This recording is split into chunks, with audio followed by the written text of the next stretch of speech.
Most Canadians are trying to do the right thing with money. They are trying to save more. They are trying to invest earlier.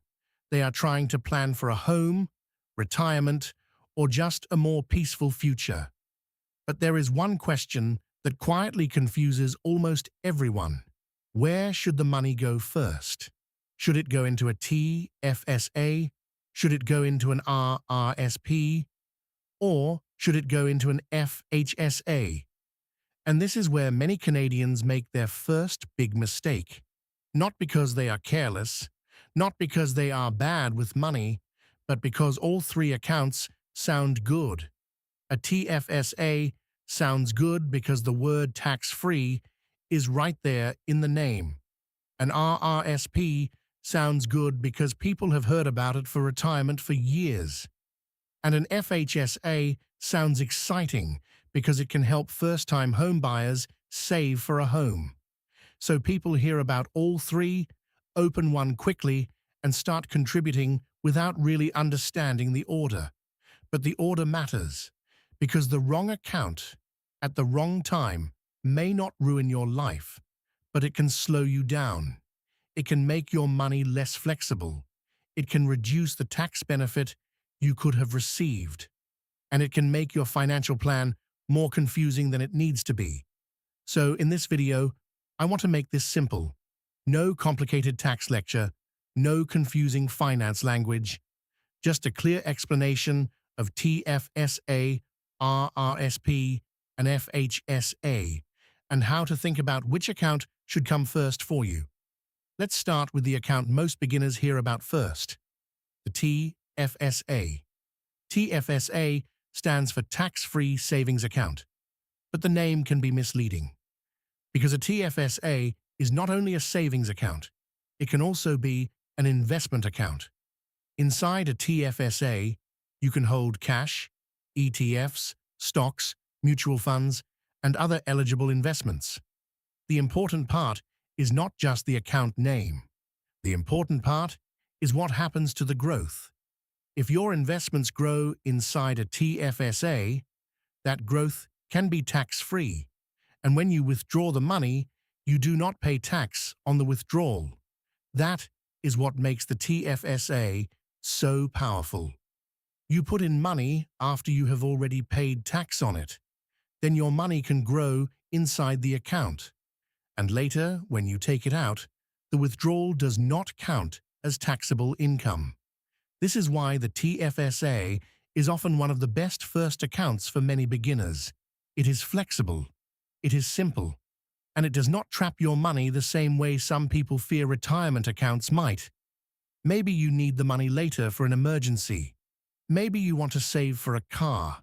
Maybe you want to invest for long-term wealth. Maybe you are still not sure what your future plan looks like. The TFSA gives you room to change your mind. And for a beginner, that flexibility matters, because life changes, income changes, goals change, and sometimes the smartest account is the one that gives you options. For 2026, the TFSA annual dollar limit is $7,000, but your actual contribution room may be higher if you have unused room from past years. That is why you should never guess your TFSA room. Check your CRA account or your official information before contributing, because if you contribute too much, you can face penalties. Now let's talk about the RRSP. RRSP stands for Registered Retirement Savings Plan. This account is more connected to retirement planning. The big benefit of an RRSP is that your contribution can reduce your taxable income today. For example, if you earn a higher income and you contribute to your RRSP, you may be able to lower the income you are taxed on for that year. That can reduce your tax bill or create a tax refund. This sounds amazing, and for many people, it can be. But here is the part beginners must understand. An RRSP does not usually erase tax forever. It usually delays tax. When you withdraw money from your RRSP later, that withdrawal is taxable. So the RRSP works best when your tax rate today is higher than your tax rate later.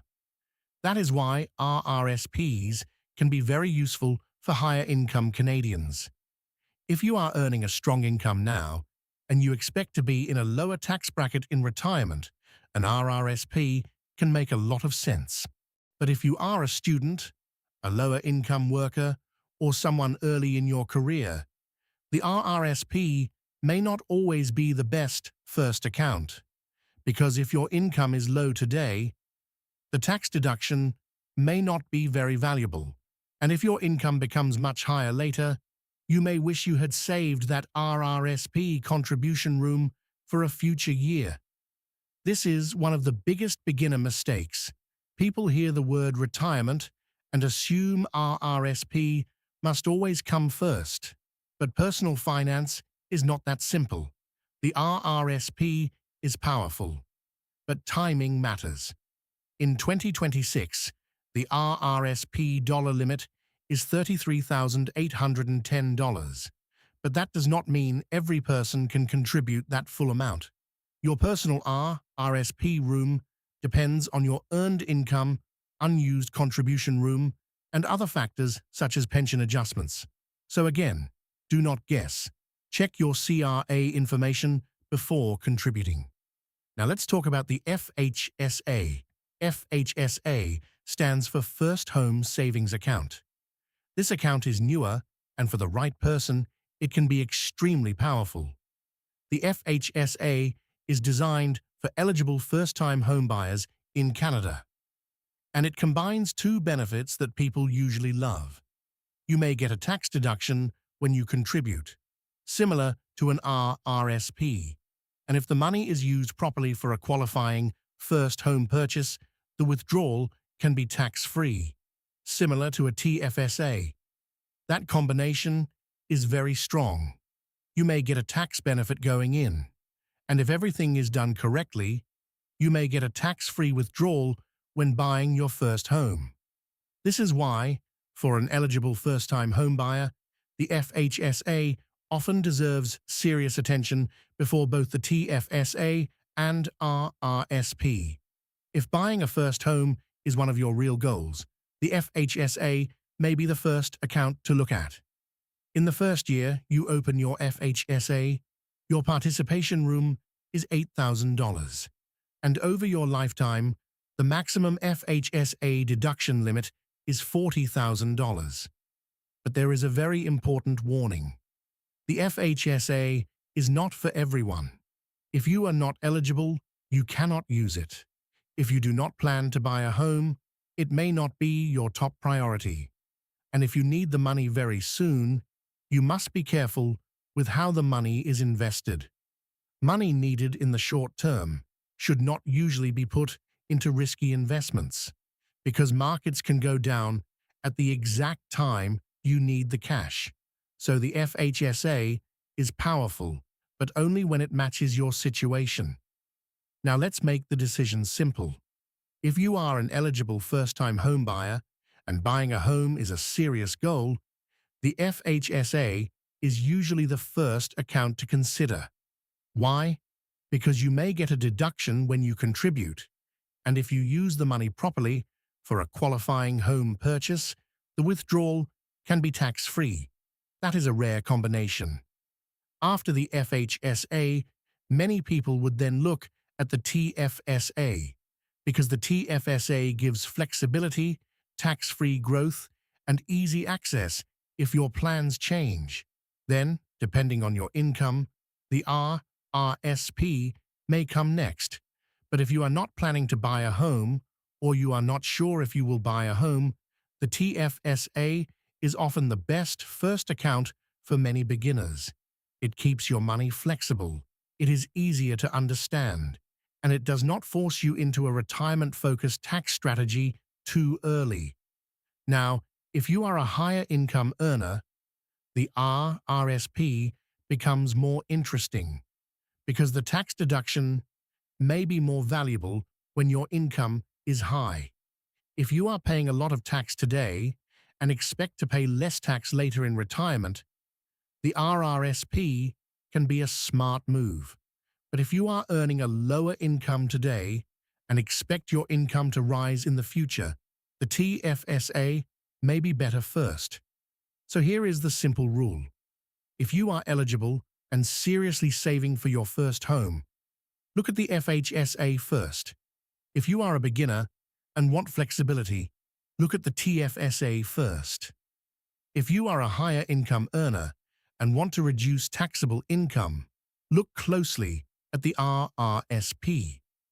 And if you are completely unsure, the TFSA is often the safest starting point for many Canadians.